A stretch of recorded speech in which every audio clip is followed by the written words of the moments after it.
Hello guys, welcome back to Banking Canada. In this video, I'm going to discuss about RRB PO and RRB Clerk. So ಈ video ಏನಿದೆ ನಾನು ಇದರಲ್ಲಿ RRB PO RRB Clerk edit window ಬಗ್ಗೆ ಮಾತಾಡ್ತಿದ್ದೀನಿ and ಈ ವಿಡಿಯೋದಲ್ಲಿ edit ವಿಂಡೋದಲ್ಲಿ ನೀವು ಏನೇನ ಎಡಿಟ್ ಮಾಡಬಹುದು ಅಂಡ್ ಯಾವುದನ್ನ ಎಡಿಟ್ ಮಾಡಕ್ ಆಗೋದಿಲ್ಲ ಅಂಡ್ ಎಡಿಟ್ ವಿಂಡೋ ಯಾವತ್ತಿಂದ ಯಾವತ್ತವರೆಗೂ ಇದೆ ಎಷ್ಟು ದಿನ ಇದೆ ಅದ್ರ ಬಗ್ಗೆ ತಿಳಿಸ್ಕೊಡ್ತೀನಿ. ಅದಕ್ಕೂ ಮುಂಚೆ ಯಾರಾದರೂ ಫಸ್ಟ್ ಟೈಮ್ ವಿಡಿಯೋ ನೋಡ್ತಿದ್ರೆ ಇದು ಎಡಿಟ್ ವಿಂಡೋ ಮಾತ್ರ. ಅಪ್ಲಿಕೇಶನ್ ನೀವು ಹೊಸದಾಗಿ ಯಾವುದೇ ಅಪ್ಲಿಕೇಶನ್ ರಿಜಿಸ್ಟ್ರೇಷನ್ ಮಾಡೋಕೆ ಆಗೋದಿಲ್ಲ. ಆಲ್ರೆಡಿ ಅಪ್ಲೈ ಮಾಡಿದ್ದು ಅದ್ರಲ್ಲಿ ಏನಾದ್ರೂ ಮಿಸ್ಟೇಕ್ ಇದ್ರೆ ನೀವು ಇದರಲ್ಲಿ ಅಪ್ಡೇಟ್ ಮಾಡ್ಕೋಬಹುದು ಅಷ್ಟೇ.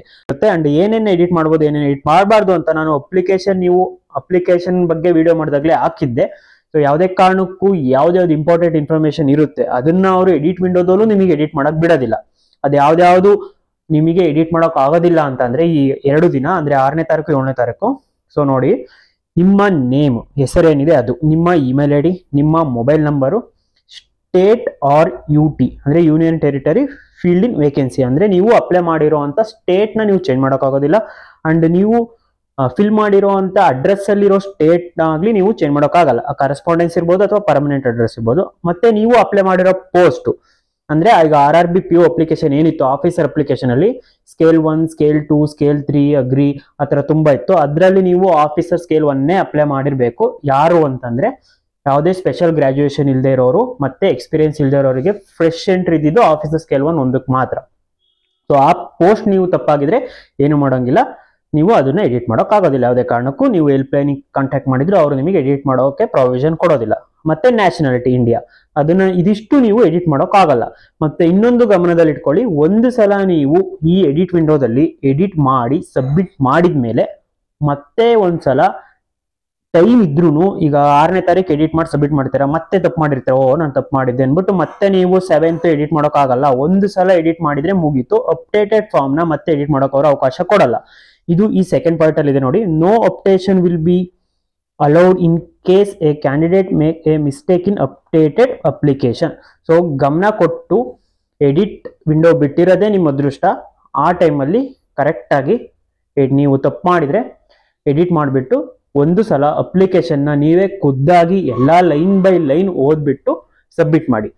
ಇನ್ ಕೇಸ್ ಸೈಬರಲ್ಲಿ ಯಾರು ಅಪ್ಲೈ ಮಾಡ್ತಿದ್ದೀರಾ ಅಂದ್ರೆ ಎಡಿಟ್ ಮಾಡಕ್ ಹೋಗ್ತಿದ್ದೀರಾ, ಅವರು ಸೈಬರ್ ಸೆಂಟ್ರಲ್ಲಿ ಯೂಶಲಿ ಸೈಬರ್ ಅಣ್ಣ ಏನ್ ಮಾಡ್ತಾರೆ ಅಂತಂದ್ರೆ ಪಟ ಅಂತ ಟೈಪ್ ಮಾಡ್ಬಿಟ್ಟು ಎಸ್ ನೋ ಅಂತ ಕೊಟ್ಬಿಟ್ಟು ಅಪ್ಲೈ ಮಾಡ್ಬಿಟ್ಟು ಸಬ್ಮಿಟ್ ಮಾಡಿ ಪೇಮೆಂಟ್ ಮಾಡ್ಬಿಟ್ಟು ನಿಮ್ಮ ಹತ್ರ ಫೀಸ್ ಇಸ್ಕೊಂಡು ಕಳಿಸ್ತಾರೆ. ಯಾವುದೇ ಕಾರಣಕ್ಕೂ ಹರಿ ಮಾಡಬೇಡಿ. ಅವ್ರು ಏನೇ ಹೇಳಿ, ಇಲ್ಲ ಅಣ್ಣ ನಾನು ಸ್ವಲ್ಪ ಅಪ್ಲಿಕೇಶನ್ ಫಿಲ್ ಆಯ್ತಲ್ಲ ನಾನು ಫುಲ್ ಓದ್ತೀನಿ ಅದಾದ್ಮೇಲೆ ಸಬ್ಮಿಟ್ ಕೊಡಿ ಅಂತ ಅನ್ನಿ. ಯಾವುದೇ ಹೆಸಿಟೇಷನ್ ಬೇಡ. ಇದು ನಿಮ್ಮ ಫ್ಯೂಚರ್ ಡಿಸೈಡ್ ಮಾಡೋವಂಥದ್ದು. ಎಕ್ಸಾಮಿಗೆ ತುಂಬಾ ಕಷ್ಟಪಟ್ಟು ಓದಿರ್ತೀರಾ, ಸುಮ್ಮನೆ ಅಪ್ಲಿಕೇಶನ್ ಕರೆಕ್ಟಾಗಿ ಹಾಕಿಲ್ಲ ಅಂತ ಅಂದ್ಬಿಟ್ಟು ರಿಜೆಕ್ಟ್ ಮಾಡಿದ್ರೆ ಡಿವಿಲಿ ತುಂಬಾ ಬೇಜಾರಾಗುತ್ತೆ. ಸೊ ಅದಕ್ಕೋಸ್ಕರ ಒಂದು ಸಲ ಕಂಪ್ಲೀಟ್ ಆಗಿ ಓದ್ಬಿಟ್ಟು ಸಬ್ಮಿಟ್ ಮಾಡಿ.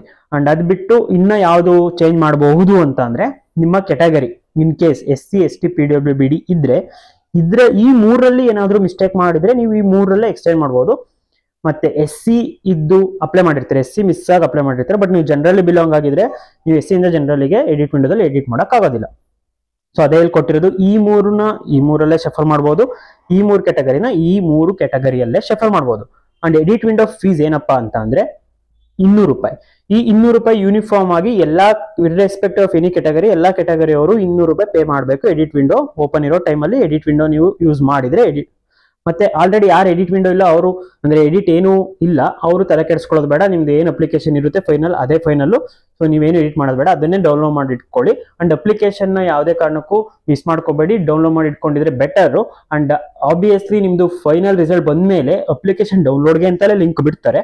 ಬಟ್ ಸುಮ್ಮನೆ ರಿಸ್ಕ್ ಏನಕ್ಕೆ, ಅಪ್ಲಿಕೇಶನ್ ಒಂದು ಪ್ರಿಂಟ್ಔಟ್ ತಗೊಂಡು ಇಟ್ಕೊಂಡ್ಬಿಡಿ. ಅಂಡ್ ಯಾರ್ಯಾರು ಪ್ರಿಲಿಮ್ಸ್ ಎಕ್ಸಾಮಿಗೆ ಹೋಗ್ತೀರಾ, ಅಂಡ್ ಇವಾಗ ಹೇಳ್ತೀನಿ ಮತ್ತೆ ಪ್ರಿಲಿಮ್ಸ್ ಎಕ್ಸಾಮ್ ಟೈಮಲ್ಲೂ ನಾನು ನಿಮಗೆ ರಿಮೈಂಡ್ ಮಾಡ್ತೀನಿ, ಪ್ರಿಲಿಮ್ಸ್ ಕಾಲ್ ಲೆಟರ್ ನಿಮ್ಮ ಹತ್ರ ಅವರು ಕಲೆಕ್ಟ್ ಮಾಡ್ಕೊಳ್ಳಲ್ಲ. ಆ ಪ್ರಿಲಿಮ್ಸ್ ಕಾಲ್ ಲೆಟರ್ ನಿಮ್ ಜೊತೆನೆ ನೀವು ತಗೊಂಡ್ಬರ್ಬೇಕು ಅಂಡ್ ಅದನ್ನ ಸೇಫ್ ಆಗಿ ಇಟ್ಟಿರ್ಬೇಕು. ಯಾಕೆಂದ್ರೆ ಅದೇ ಕಾಲ್ ಲೆಟರ್ನ ನೀವು ಮೇನ್ಸಿಗೆ ಕೂಡ ತಗೊಂಡೋಗ್ಬೇಕಾಗುತ್ತೆ. ಅಂಡ್ ಮೇನ್ಸಿ ಕಾಲ್ ಲೆಟರ್ ಕೊಡಲ್ಲ ಅಂದ್ರೆ ಕಾಲ್ ಲೆಟರ್ ಮೇನ್ಸಿಗೂ ಕೊಡ್ತಾರೆ, ಅದ್ರ ಜೊತೆ ಪ್ರಿಲಿಮ್ಸ್ ಕಾಲ್ ಲೆಟರ್ ಕೂಡ ತಗೊಂಡೋಗ್ಬೇಕು. ಸೊ ಡಾಕ್ಯುಮೆಂಟ್ಸ್ ಅನ್ನೋದು ಏನ್ ಇರುತ್ತೆ, ಇದಿಷ್ಟು ಡಾಕ್ಯುಮೆಂಟ್ಸ್ ತುಂಬಾ ಇಂಪಾರ್ಟೆಂಟ್ ನಿಮ್ಮ ಎಂಟೈರ್ ಪ್ರೊಸೆಸ್. ಅಂದ್ರೆ ನೀವು ಪ್ರಿಪರೇಷನ್ ಸ್ಟಾರ್ಟ್ ಮಾಡಿ ಫೈನಲ್ ಸೆಲೆಕ್ಷನ್ ಆಗಿ ಬ್ಯಾಂಕ್ ಬ್ರಾಂಚ್ ಒಳಗಡೆ ಎಂಟ್ರಿ ಆಗೋವರೆಗೂ ಇದೆಲ್ಲ ಡಾಕ್ಯುಮೆಂಟ್ಸ್ ಇಂಪಾರ್ಟೆಂಟ್. ಯಾವುದೇ ಕಾರಣಕ್ಕೂ ಯಾವ ಡಾಕ್ಯುಮೆಂಟ್ ಮೇಲೂ ನೆಗ್ಲಿಜೆನ್ಸಿ ಬೇಡ. ಸಪ್ರೇಟ್ ಆಗಿ ಫೋನಲ್ಲಿ ಸೇವ್ ಮಾಡ್ಕೊಡ್ತಿರೋ, ನಿಮ್ಮ ಡೆಸ್ಕ್ಟಾಪ್ ಅಲ್ಲಿ ಸೇವ್ ಮಾಡ್ಕೊತಿರೋ ಒಂದು ಫೋಲ್ಡರ್ ಮಾಡಿ ಸೇವ್ ಮಾಡ್ಕೊಳ್ಳಿ. ಮತ್ತೆ ಆ ಸೇವ್ ಮಾಡ್ಕೊಂಡಿದ್ದಂಥದ್ನೇ ಒಂದು ಹಾರ್ಡ್ ಕಾಪಿ ತಗೊಂಡು ಯಾವಾಗಲೂ ಇಟ್ಕೊಂಡಿರಿ. ಸೊ ಇದಿಷ್ಟೇ ಈ ವಿಡಿಯೋದಲ್ಲಿ ಗೊತ್ತಾಯ್ತು ಅನ್ಕೋತೀನಿ. ಎಡಿಟ್ ಯಾರ್ಯಾರು ಮಾಡಬೇಕು ಅವ್ರು ಮಾಡ್ಕೊಳ್ಳಿ. ಮತ್ತೆ ಎಡಿಟ್ ವಿಂಡೋ ಎಕ್ಸ್ಟೆಂಡ್ ಮಾಡ್ತಾರಾ ಅಂತ ಅಂದ್ರೆ ಯಾವುದೇ ಕಾರಣಕ್ಕೂ ಅವರು ಎಡಿಟ್ ವಿಂಡೋನ ಏನಿದೆ ಇದನ್ನ ಎಕ್ಸ್ಟೆಂಡ್ ಮಾಡಲ್ಲ. 7ನೇ ತಾರೀಕಿಗೆ ಲಾಸ್ಟ್ ಡೇಟ್, 8ನೇ ತಾರೀಕಿಂದ ಎಡಿಟ್ ವಿಂಡೋ ಕ್ಲೋಸ್ ಆಗುತ್ತೆ. ಸೊ 6th ನೀವು ಎಡಿಟ್ ಮಾಡ್ಕೊಳ್ಳೋದಿರೋರು ಮಾಡ್ಕೊಳ್ಳಿ. ಇಷ್ಟೇ ವಿಡಿಯೋದಲ್ಲಿ. Thank you for watching.